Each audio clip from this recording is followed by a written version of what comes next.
Crisis کی بات اگر یہ کریں گے تو کرائسس تو اگر سرحد کی جو صورتحال ہے یا مہنگائی کی جو صورتحال ہے یا جو اکنامک کی صورتحال ہے، اکانومی کی صورتحال ہے، وہ تو ساری کی ساری جو ہے وہ تو پچھلی حکومت کی 5 ماہ میں کچھ نہیں۔ پٹرول ہم نے مہنگا کیا دنیا میں، آرٹیفیشل دیکھیں نا آپ، دنیا میں ہم نے مہنگا کیا ہے۔ پی ایس او کے 80 ارب روپے ہم نے تو نہیں دینے نا، وہ 3 ماہ میں تو نہیں آئے۔ مجھے بتائیں کہ دنیا میں گندم کی قیمتیں، پٹرول ہم نے مہنگا کیا ہے۔ میرا کہنے سے مراد ہے کیا پی ایس او کا 80 ارب روپیہ جو ہے ہمایوں صاحب، آپ تو مجھ سے زیادہ سمجھتے ہیں، وہ ہم نے 4 ماہ میں، اس کا مہنگائی سے کوئی تعلق نہیں۔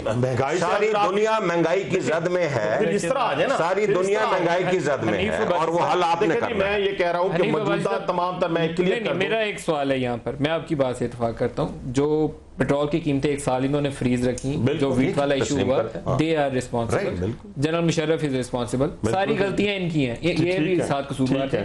5 ماہ میں ٹھیک کرنے کے لیے آپ نے کیا کیا؟ تو وہی تو میں عرض کر رہا ہوں نا جی، کہ میں یہ عرض کر رہا ہوں آپ کی طرف سے، لوگوں کو میں اب یہ الزام یا کسی اور پہ لگانے کے لیے تیار نہیں ہوں۔ اب ہم پچھلی دفعہ روتے تھے کہ جناب فلانی کا آپریشن ہوا ہے، یہ آپ کس کو کہتے ہیں؟ آپریشن ہوا، ٹھہرے نا، میں نہیں کہہ رہا، کہتے کس کو؟ میں کہہ رہا ہوں جس کو وہ کہنے لگا ہوں۔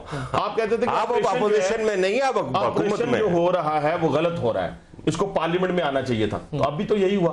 تو اگر اس پہ پاکستان مسلم لیگ نون یہ کہہ دیں کہ یہ فیصلہ اگر پاکستان مسلم لیگ نون کے قائد میاں محمد Nawaz Sharif prime minister house میں بیٹھ کے زرداری صاحب کے ساتھ کر کے آتے تو ہم مان لیتے ہیں۔ آپ کے ایسے کون سے مشورے ہیں فاٹا کے معاملے میں یا مہنگائی کے معاملے میں، یہ آپ کس کو کہہ رہے ہیں؟ آپ تو کولیشن کا حصہ ہیں، آپ نے پیپل پارٹی کو کیا مشورے دیے ہیں فاٹا کے سلسلے میں یا مہنگائی کے، انہوں نے نہیں مانے؟ آپ مجھے پہلے یہ تو بتائیں کون سے مشورے نہیں مانے؟ ہمایوں صاحب ہم مشورے دینے کے لیے تیار ہیں، کوئی ہم سے مشاورت کرے گا؟ بھائی آپ اپوزیشن نہیں ہیں، آپ ہمیں مشورے کے لیے بلائیں گے تو آپ چھوڑ دیں پھر، یہ کولیشن کیسی ہے جو مشورہ نہیں ہو رہا؟ وہ خواہش انشاءاللہ تعالیٰ وہ پوری کرنے، ہماری خواہش نہیں ہے، ہماری اسٹیٹڈ پوزیشن، ندیم ہماری اسٹیٹڈ پوزیشن، اگر آپ یہ جو کہہ رہے ہیں کہ جی ہمیں مشاورت کے لیے نہیں بلایا جاتا تو یہ غلط بات ہے۔ آج بھی یہ میٹنگ مشاورت کے لیے تھا، اس سے پہلے بھی ہوتی رہی ہے، مشاورت کرتے رہے، یہ سولو فلائٹ نہیں ہے۔ عباسی صاحب، یوسف رضا گیلانی کی حکومت کو ڈی اسٹیبلائز کرنے کے لیے جو سازشیں ہو رہی ہیں،